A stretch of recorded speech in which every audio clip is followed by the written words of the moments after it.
we had a civil war between Athens and Sparta, and Athens lost the war, and after that began the decline. In the 2nd century BC, the city was occupied by the Romans. During the time of the Roman rule, Athens was a very important cultural center. The most important philosophical schools of the ancient times were here in Athens.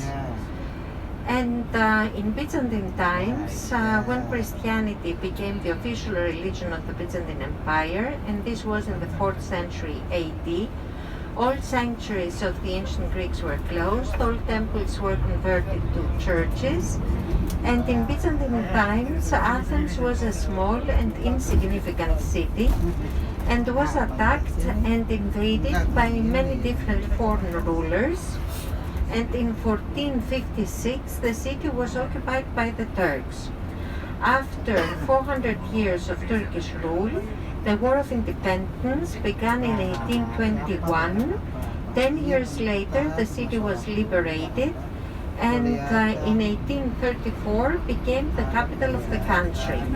But in 1834, Athens was a very small city, had less than 10,000 inhabitants, and the first king of Greece, King Otto, he decided to build a new city next to the old one. So the new city of King Otto is the part of the center that we call historical center, and we are going to see during this drive.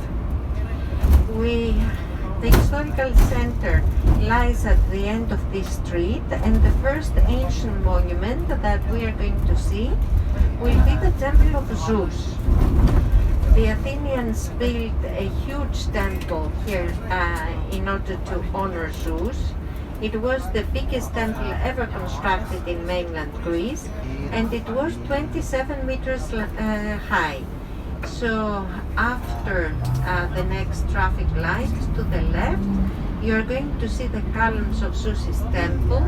Originally the temple had 106 columns, but only 15 are preserved.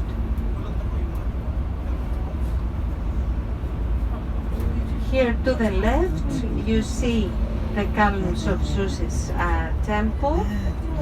And very soon, behind the columns, you are going to see the Acropolis with the Parthenon on the summit. Now to the left, you see the columns, and now to the left, back there, you see the Acropolis with the Parthenon.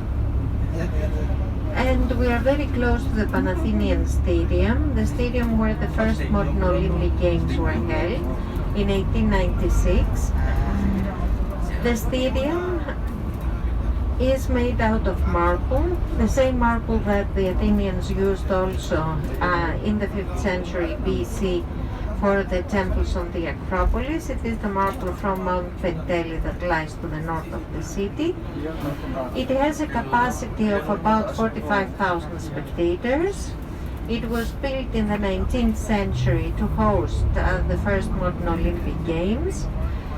It is not used anymore for sport events, only for concerts, ceremonies and theatrical performances. It is also the stadium where the Olympic flame is brought before it is taken to the country that is hosting the Games. The Olympic flame is lit in Olympia, where the Games took place in ancient times. From Olympia, it is brought here, and from here it is taken to the country that is hosting the Games. Here to the right, you see the Panahemian Stadium.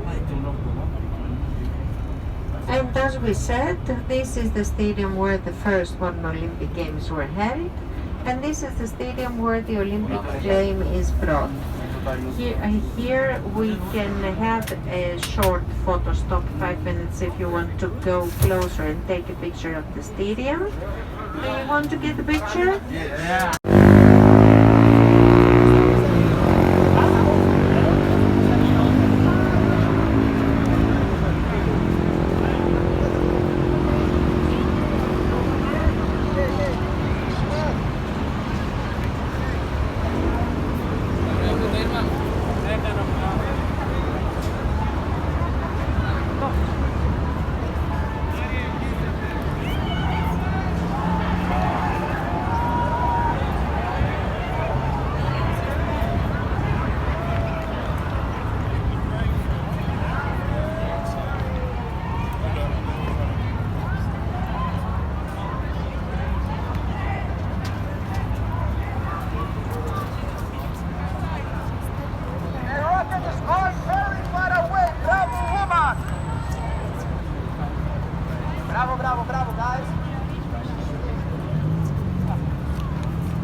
Here to the right, you see now this very beautiful neoclassical building that was the reception hall in 1896. In the same building, Greece signed to become a member of the European Union in 1981. Now it is used as an exhibition hall or as a press center. Every time something big is happening in Athens, all official announcements are made inside this building.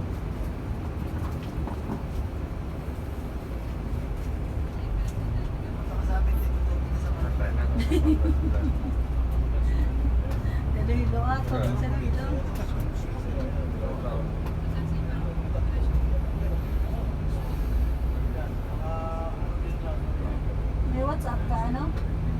Send ko lang sa WhatsApp mo.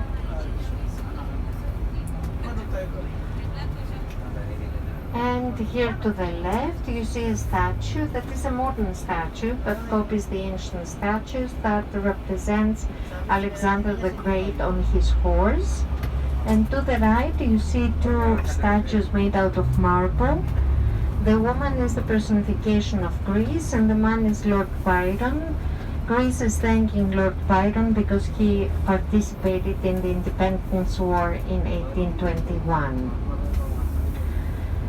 Now here to the right, under this roof, you see remains of Roman baths that were found during the construction works for the city subway. This was the greatest opportunity for the archaeologists to have excavations in the historical center, and they brought to light remains of important buildings and also works of art. Here to the right you see another park that is called the National Park. This is the biggest and most beautiful park in the historical center. It was the Royal Park because it was right next to the Royal Palace, but after the referendum in 1974 the name of the park changed and it is called the National Park. Right after the park, on the right side, you are going to see a big yellow building that was the first royal palace of Athens and today is the seat of parliament.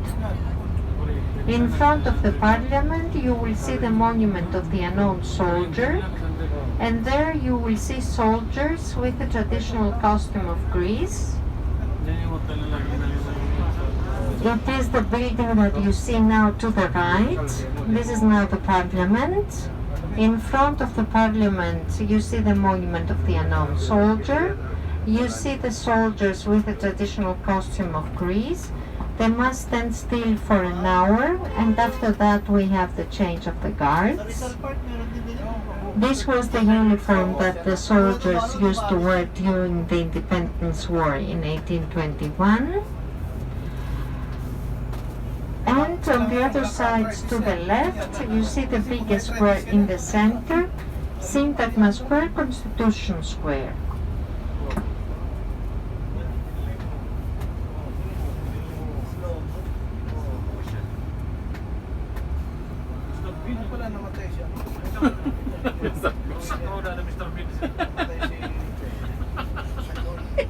Pasti topinya dimainin, bro.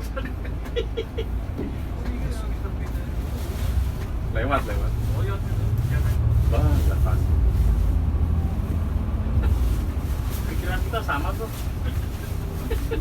Si Marcos nanti loh. Yes, Pinoyan. And now on this avenue we have the most important neoclassical buildings of Athens.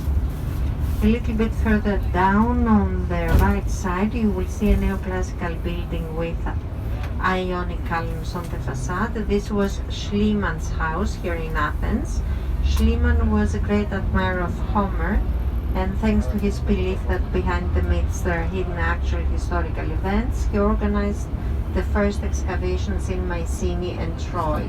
So the building that you see now to the right, this was Schliemann's house. It is a very beautiful building also in the inside, because all halls are decorated with wall paintings. And now Schliemann's house is the numismatic museum of the city.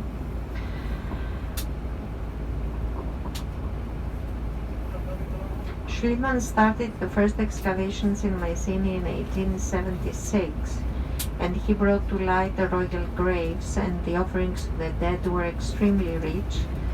The 19 members of the royal family that were buried there had with them about 15 kilogram gold. And all these works of art made out of gold are now in the National Archaeological Museum here in Athens. Here to the right, the church that you see is the Catholic Cathedral of Athens that is dedicated to Saint Dionysius, the first Athenian to become a Christian after the visit of St. Paul. Now to the right, you see the Academy of Sciences. On the top of two high columns, you see the statues of Athena and Apollo. Apollo, the god of light, harmony, music, art, reason, and prophecy. In front of the entrance, you see two men on two thrones that are Plato and Socrates. Next to the academy, the building now to the right is the university. The entrance hall is decorated with a wall painting, and right in the middle we have King Otto on a throne, because he was the founder of Athens University, and this was the first university in the country. And now to the right you see the National Library. So the Academy, the University, and the National Library are the three most important neoclassical buildings of Athens. All three date from the 19th century, and all three were designed by the architects Hansen, two Danish brothers who came to Athens when Athens became the capital. And in the 19th century, the whole city of Athens was in neoclassical style. Not only the big state buildings like the ones that you see here to the right, but also the private buildings. Athens back then was a neoclassical city, but it was a much smaller city. Athens became very big after the Second World War, when many Greeks left their smaller cities and their villages, and they all came to Athens hoping to find a job. And back then, many neoclassical houses and buildings were demolished because they wanted to have modern apartment buildings to house all these people who came here. And this way Athens lost its neoclassical style. And the only part where one can see how the city was in the 19th century is the part that we visit right now.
And now to the right, you see the old Parliament.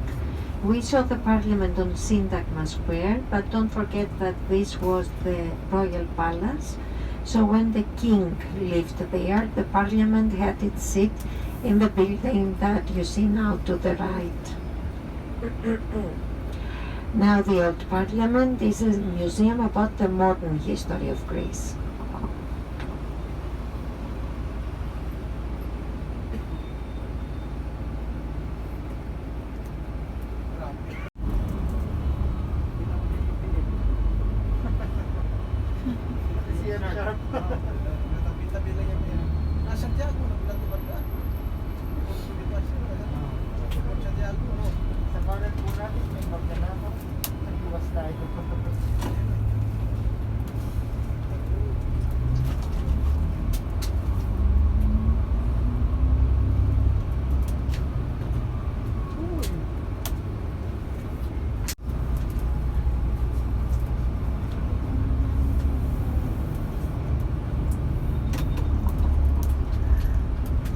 So here to the left you see Syntagma Square. We are on the other side of the square. This is the biggest square, as we said, in the center. Sabi na may Cosmos, diba? Mga sapatos. Kami dito na.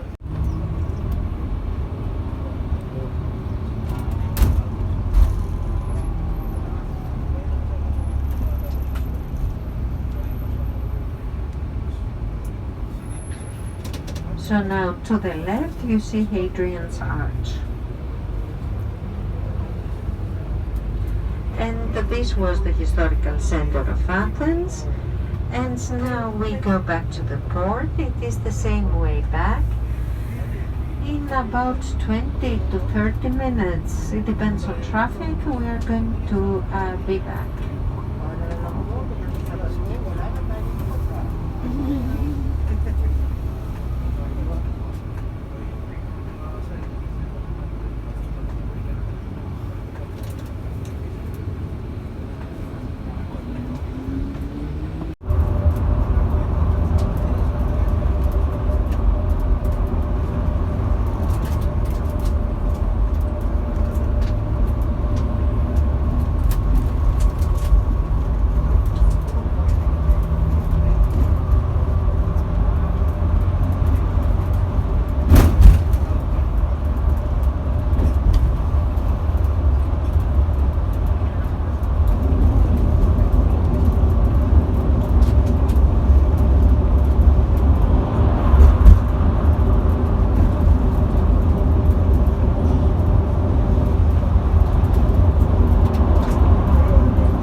award. And I want to thank you very much for your participation in this tour. And I want to wish you to be always healthy and happy. And let's hope that, thank you. Let's hope that we meet for another tour. Thank you.